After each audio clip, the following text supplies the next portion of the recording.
Sir Ramprasad గారు నమస్తే sir. నమస్తే అండి. సార్ రాంప్రసాద్ గారు, ఈ హెల్త్ ఇన్సూరెన్స్కి సంబంధించి కొన్ని ఫ్యాక్ట్స్ మాట్లాడుకుందాం. రీసెంట్ టైమ్స్లో ఎందుకో కానీ హెల్త్ ఇన్సూరెన్స్ కంపెనీలు సరిగా రెస్పాండ్ అవ్వట్లేదు. చాలా క్లెయిమ్ రిజెక్షన్స్ అవుతున్నాయి. చాలామంది మెసేజ్లు పెట్టినా మెయిల్స్ పెట్టినా కూడా హెల్త్ ఇన్సూరెన్స్ కంపెనీలు ప్రాపర్గా రెస్పాండ్ అవ్వట్లేదు.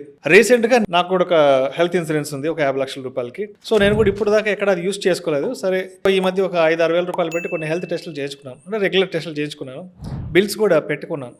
ఒక 3-4 మంత్స్ అవుతుంది, ఇప్పటికీ ఎలాంటి మెయిల్ రెస్పాన్స్ లేదు, ఎటువంటి రెస్పాన్స్ లేదు. ఎందుకో కానీ లాస్ట్ 1 ఇయర్ నుంచి హెల్త్ ఇన్సూరెన్స్కి సంబంధించి అంటే ఇండస్ట్రీ చాలా స్లో డౌన్ అయిపోయింది.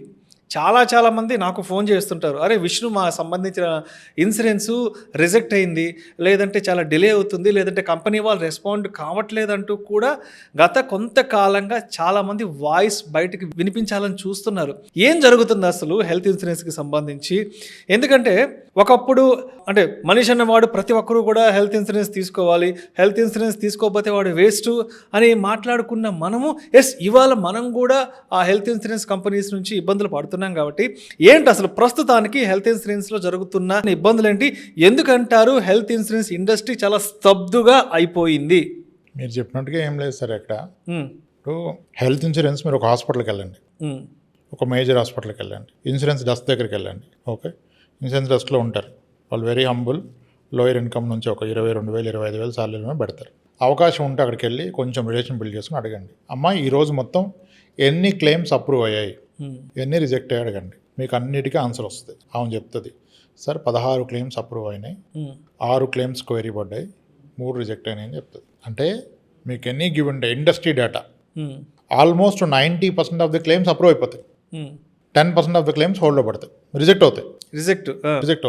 రిజెక్ట్ అయింది అంటే ఇన్సూరర్ ఫ్రాడా, క్లయింట్ కూడా ఫ్రాడ్ అయి ఉండొచ్చు, క్లయింట్ వైపు నుంచి కూడా, అంటే కస్టమరు.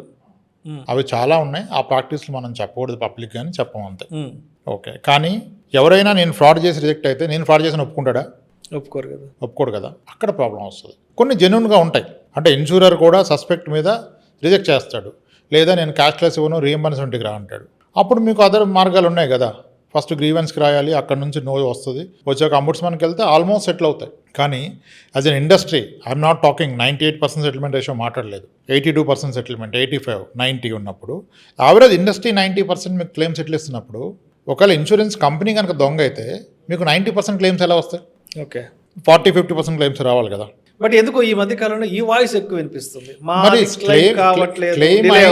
క్లెయిమ్ అయినోడు ఎవడైనా నాకు క్లెయిమ్ వచ్చిందని స్టేటస్ పెడతాడా?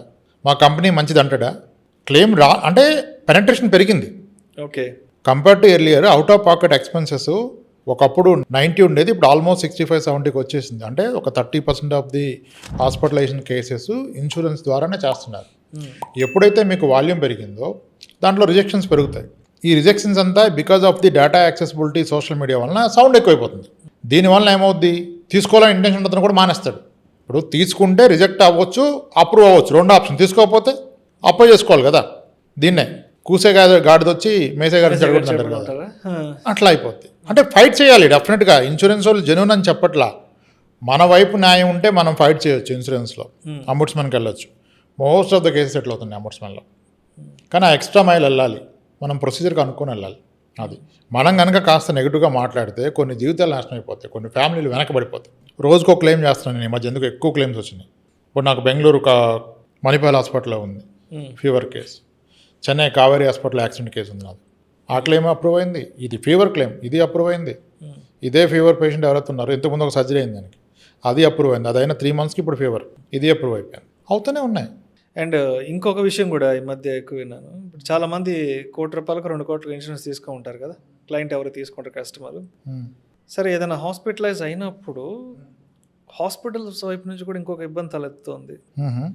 వాళ్ళు ఏదో ఒక చిన్న హెల్త్ ఇష్యూకి వెళ్తే హాస్పిటల్ వైపు నుంచి దానికి ఇంకొక 4-5 హెల్త్ ఇష్యూస్ యాడ్ చేసేసి వాళ్ళకి ట్రీట్మెంట్ ఇచ్చి మరి ఇన్సూరెన్స్ వాల్యూని కూడా పెంచేస్తున్నారంట. ఇది ఎంతవరకు అని చెప్తున్నారు.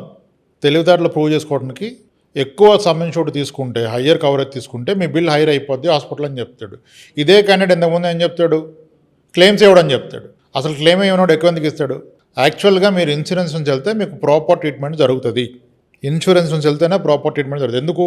మీ ఇన్సూరెన్స్ అప్రూవ్ చేసాడు ఒక డాక్టర్, వాడు ఏ టెస్ట్ ఎందుకు చేస్తున్నారు, ఈ రిజల్ట్స్కి మీరు ఈ ట్రీట్మెంట్ ఎందుకు చేస్తున్నారు అని కూడా క్వశ్చన్ చేస్తాడు. అసలు ఇన్సూరెన్స్ క్లెయిమ్ ఇవ్వడని చెప్పేది మనమే, హయ్యర్ ఇన్సూరెన్స్ ఉంటే ఎక్కువ వాడతాడండి. ఎలా వాడతాడు కదా, ఈ రెండు కాంట్రడిక్టరీ కదా. ఇప్పుడు ఇన్సూరెన్స్ కంపెనీలు కూడా లోయర్ ఇన్సూరెన్స్ ఇస్తేనే ప్రాఫిటబుల్, ఓకే, ఏజెంట్ కూడా చిన్న పాలసీ అమ్మితేనే ప్రాఫిటబుల్. ఎందుకంటే మీ 10 లక్షల పాలసీకి ₹1,00,00,000 పాలసీకి మధ్య ప్రీమియం డిఫరెన్స్ హార్డ్లీ ఒక 10,000, 15,000, 20,000 ఉంటుంది. అవును.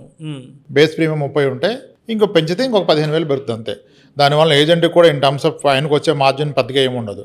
కానీ ఆ ఎక్కువ ఇన్సూరెన్స్ కవరేజ్ ఇస్తే కంపెనీ అండ్ ఇన్సూరెన్స్ ఏజెంట్ ఇద్దరు మేజర్ రిస్క్లోకి పోతారు. ఎందుకు రిస్క్లోకి వెళ్తారు? ఇప్పుడు పెద్ద పెద్ద జబ్బులు వస్తున్నాయి. ఇప్పుడు ₹1,00,00,000 పాలసీ ఇస్తే ఆ వ్యక్తికి జబ్బు వస్తే ఆయన బెస్ట్ ట్రీట్మెంట్కి వెళ్ళిపోతాడు, 50-60 లక్షలు వాడేస్తాడు.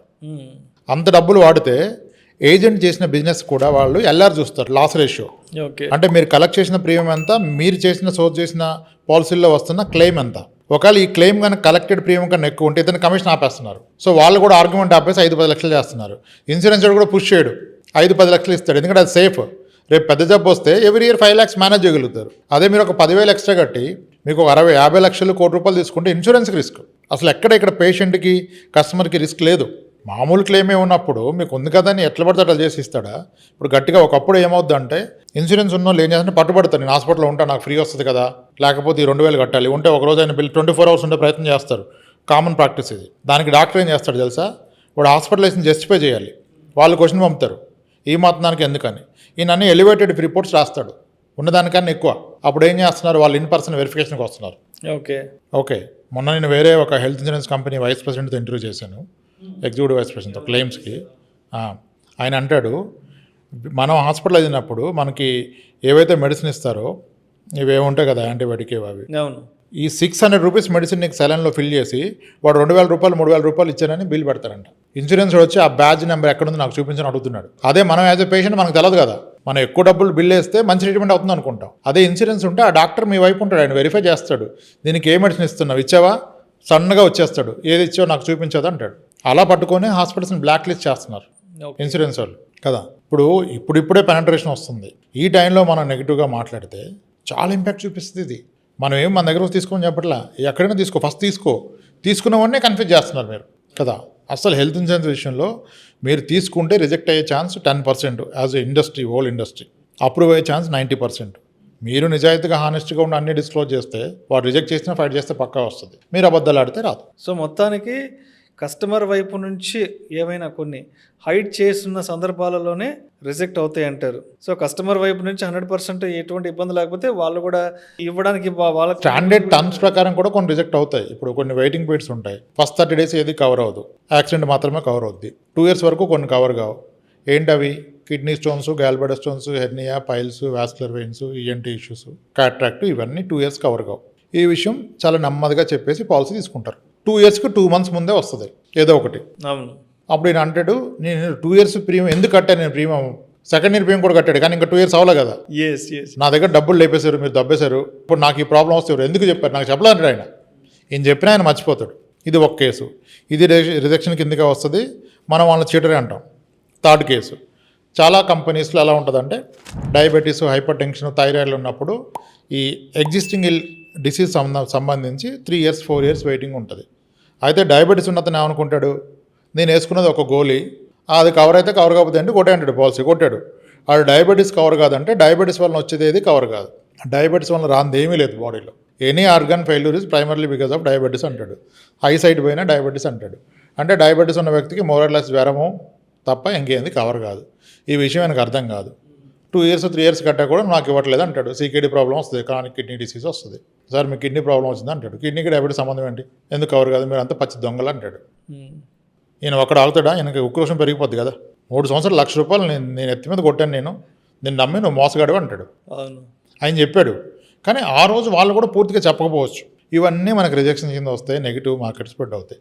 అయినా మొరటోరియం ఏదో పట్టుకొచ్చింది.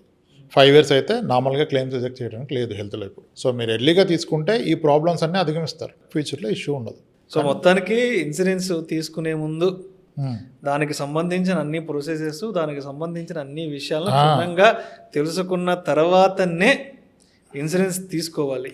ఏది కవర్ అవుతుందో తెలుసుకోవద్దు, ఏది కవర్ కాదో తెలుసుకోండి, దానికి ఎంత వెయిటింగ్ పీరియడ్ ఉందో తెలుసుకోండి, అప్పుడు మీకు ప్రాబ్లం రాదు. సో మొత్తానికి ఇన్సూరెన్స్కి సంబంధించి మనకి అన్ని విషయాలు తెలియకపోవడం వల్ల, ఎస్, నాలెడ్జ్ తక్కువ ఉంటుంది. నాలెడ్జ్ తక్కువ ఉండడం వల్ల క్లైమ్స్ రిజెక్ట్ అవుతుంది. Knowledge సో అది రిజెక్ట్ అయిన తర్వాత దానికి సంబంధించిన ఇన్ఫర్మేషన్ తెలుసుకుంటాం. సో అది రిజెక్ట్ కావడానికంటే ముందే దానికి సంబంధించిన ఇన్ఫర్మేషన్ తెలుసుకుంటే ఇలాంటి క్లైమ్ ఇబ్బందులు రావంటారు.